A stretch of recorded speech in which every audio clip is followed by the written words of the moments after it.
Hello mga mare, ito na naman nga po ang ganap sa tindahan namin ngayong araw. Pagpasensyahan niyo na nga po ulit kung yung aking background napakaingay po talaga mga Mars kasi napakarami po talagang dumadaan ng mga sasakyan. Isama mo na nga rin mga mare ko yung mga tilaok ng manok at yung mga maiingay na bata ng mga nagpupul. Dahil nga nauuso na rin ang pool mga mare ko kaya napabili na rin talaga ang inyong tindera. Lalo nga ngayon na ilang araw din talagang walang pasok ang mga bata, abay sobrang ingay talaga dito sa amin. Yung pulan na paglalaroan pala mga mare ko yun na hindi po yung swimming pool. At eto na nga po pala lahat ng in-order ko na naman mula kay Suising. Natutuwa na nga rin ang tindera nyo na mag-order sa kanila ng mga paninda kasi nga napakamura lang ng bilihin sa kanila. Pero kahit papano nga nag-order pa rin ako kay grocery mga mare ko kasi nga pwede rin tayong umutang ng paninda kay grocery. Dito pala kay Suising meron din akong naiipon ng mga coins, ganun din kay grocery. Ito pala lahat ng aking in-order sa kanila mga mare ko for 26,000 ulit. At kung mapapansin nyo nga bukas na nga itong ibang kahon kasi nga meron nang naghahanap ng mga paninda ko na wala pang nakadisplay.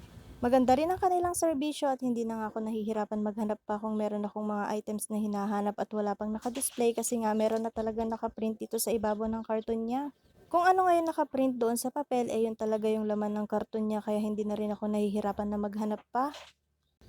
At eto nga mga mare ko yung sample, makikita nyo nga kung ano yung nakalagay dito. Ayan, nakaprint na rin at meron nga silang papri na diaper. Ito nga pong papri na diaper ni Suising, isasabit ko dito mga mare ko para naman kung meron mag-try na masubukan itong diaper na to, meron ako maibenta. Kaya medyo mura nga yung mga paninda ko dito sa aming tindahan kasi nga hindi na talaga ako lumalabas pa para bumili ng aming mga paninda. Puro deliver na lang talaga lahat. Kaya nga kung meron kang tindahan, dapat buo talaga yung loob mo kung ano man yung maririnig mo sa ating mga customer. Dahil nga yung ibang mga customer talaga natin, hindi talaga nila maiiwasan sabihin na yung presyo ng ganito, magkano lang kay ganito, talagang maloloko ka talaga mga mare ko. Kaya dapat kung meron kang store, handa ka sa sasabihin talaga ng iyong mga customer.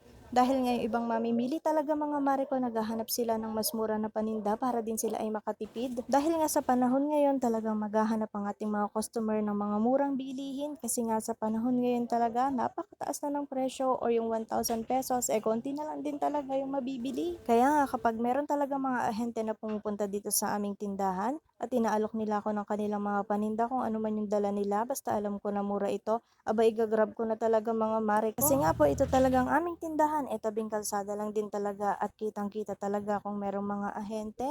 Talagang pag meron nag-aalok dito ng mga paninda kung ano man nga po yung dala nila at alam kong mas mura at alam ko na nagpapalit sila ng mga BO, aba hindi ko na rin talaga ito pinapakawalan. Kasi alam nyo ba mga mare ko, mas malaki talaga ang ating matitipid kapag meron talagang mga nagdi-deliver ng mga paninda natin at kung meron talaga tayong mga pinag-orderan ng ating mga paninda.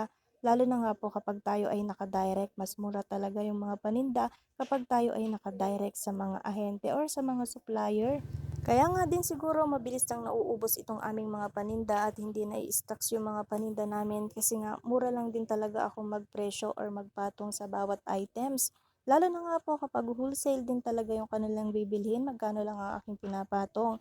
Kaya nga yung aking mga customer din talaga nagtataka sila kung bakit daw ang bilis-bilis maubos ng aking mga paninda. Alam naman po nila na nag-wholesale price din talaga kami dito. Kaya ayan, mabilis lang din talaga nauubos yung mga paninda namin. Kaya nga rin pala, di talagang busy ang inyong tindera kasi nga kapag meron kaming nauubos ng mga paninda talaga, o-order agad ako para naman mabilis lumago itong aking puhunan. Paano tayo yayaman kung yung mga pinagbentahan natin hindi natin ibibili agad ng ating mga paninda, di ba? Katulad nga po ng sinabi ko kanina na dapat kung meron ka talagang negosyo, ready ka talaga kung ano man yung sasabihin ng mga customer sa'yo.